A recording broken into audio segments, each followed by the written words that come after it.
guys, Knife Detector here, and guess what? I have another knife video for you. Guys, this is one of my favorite traditional pattern knives. As you can see, and as you know, more than likely, this is a Stockman pattern knife. But this is not your typical Stockman. First of all, this is a modern old-timer. This is a made in China old-timer. It's a modern one. But I still like the lines on this knife very, very much. And I like all the usable tools that are on this knife, meaning there are 3 blades on this knife. So we're going to go over all of that. But one of the most impressive features of this knife is the size. Just so you can get an idea of what the size is, this knife is about 4.5 inches in the closed position. It's 4.5 inches in the closed position. That's pretty big for a Stockman, guys. Okay, as a Stockman, you know it has the clip point blade. It has a sheep's foot right there, and then it also has a spay blade, which right here does not have an edge, so that you can be careful not to cut any bits while you're skinning an animal or cutting some some parts that you don't want to cut necessarily on the animal. Skinning, or this is a spay blade, so you can imagine where that conversation goes, right? So you have the dull part right here, and then you have the sharp edge over here. Now this knife is very sharp. I got a pretty good deal on this knife. I got this knife on eBay. I think all in I paid like 20 bucks for this knife, something like that. I was really happy with the price because a knife this size that's an old-timer and as reliable as this one is for that price, it's actually quite good. Now they do have an older version of this knife. They do have the vintage version. Now the vintage version will run you quite a bit more. I think I've seen the vintage one go for maybe like 40, 50, 60 bucks in some cases, depending on the condition of the knife. But for 20 bucks, a knife like this, I believe I paid 20 bucks. If I didn't, I will show you a picture of it in the first part of the video to show you how much I paid for it. But I believe that's how much I paid, about 20 bucks. You know, this knife is in really good condition, and I'm sorry, it is new, so it should be in good condition, but I have been using it quite a bit, and you can tell by some of the surface scratches that it has. But what I like most about this knife is that it's big, 1. 2, it's got all of the traditional styling that I've come to love about old-timer knives. And FYI, guys, I have about 3 more old-timer knife videos. I think maybe 3 or 4 more old-timer knife videos. So this is going to be the first in like a series of 4 or 5 old-timer knife videos. I got a couple more Stockmans. I got a large 2-blade folding hunter. I got a 34 OT. I got a buzzsaw trapper. I got some really cool knives coming up, and I got a modern single blade large folding hunter also coming up with an orange handle. So I got old-timer knives, and I've been thinking old-timer because when I was a kid, you know, and I saw, you know, people walking around with knives in a sheath on their belt, you know, more often than not, it was an old-timer or it was a case. And I live in the United States, so old-timer is one of the most common brands that you'd see here where I live in Texas. And old-timers, bucks, that's what I'd see. The more well-to-do people, I had a little bit more coin to spend, they had the case knives, right? But more often than not, the working man's knife down here was the old-timer. So a lot of times that's what people had, right? So let's take a look at this knife, right? So you have this beautiful serpentine pattern. As you know, it's about 4.5 inches closed. It says straight right there. This is the 858 OT. Old-timer 858 OT. As you can see, it has good snap to it. Let's close the spay. Notice the other thing I like about this is that the spay blade on this knife, because this knife is longer, is actually larger than most other Stockman knives. This is a pretty large spay blade. The spay blade by itself is about, let's see what we got here. Just by itself, if you include the base of it, it's about 2.5 inches for that spay blade. You know, that's pretty good. If you include the tang, that's about 2.5 inches. For a spay blade, that's really good, okay? From the base all the way over here, and we have a 3.5 inch clip point.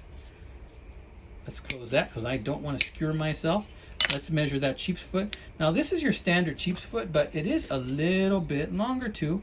Let's see, from the base, it's about 2.5 inches as well. So we got a little bit more size, and that's one of the advantages of having a bigger Stockman, you know.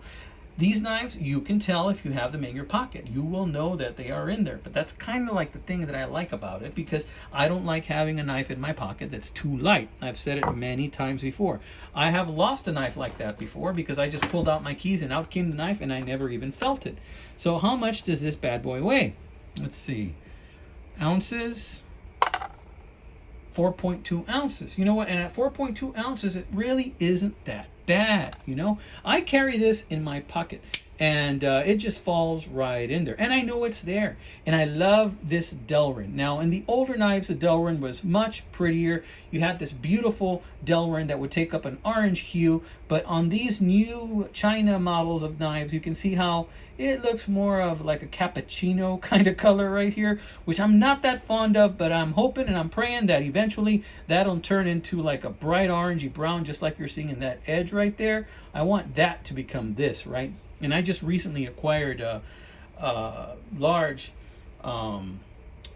old-timer two-blade folding hunter, and it has that orangey texture, that orangey hue right here where they machined it or where they sanded it down. And I really like that about the old-timer Delrin. I really like that about it. And that's coming up in a future video. Like I said, the next 3 or 4 videos are going to be on old-timer knives. But I wanted to share this Stockman with you. These are very plentiful on eBay. I expect if you went to an old-timer website, you would also, any website that sells, you know, old-timer knives, you would probably find this pretty easily. This is not a hard-to-find knife. Now, if you want the vintage one, yes, that will be a little bit harder to find, and it will be a little bit more expensive. But I love carrying this. As you can see, I've already put in a couple of dents on that Delrin just from carrying it in my pocket and then bumping around with change. Now, how do I normally carry this knife? Well, I made a sheath for it right here. And actually, this sheath I made for trapper knives and my larger Stockman knives that I have, but it fits it pretty good. So notice this is kind of big, so it does protrude a little bit, maybe a little bit more than I would like, but it holds it really well. So because of that, I don't mind at all. This is a sheath I made a while back. I showed you in a video I showed you a while back. So yeah, it really stays in there really well. So it's not going anywhere in there in this sheath, you know, so it's not going to fall off at all. So that's kind of why I like it in there. But I digress. I do like this very much, and I have some more Stockman videos coming up for you guys.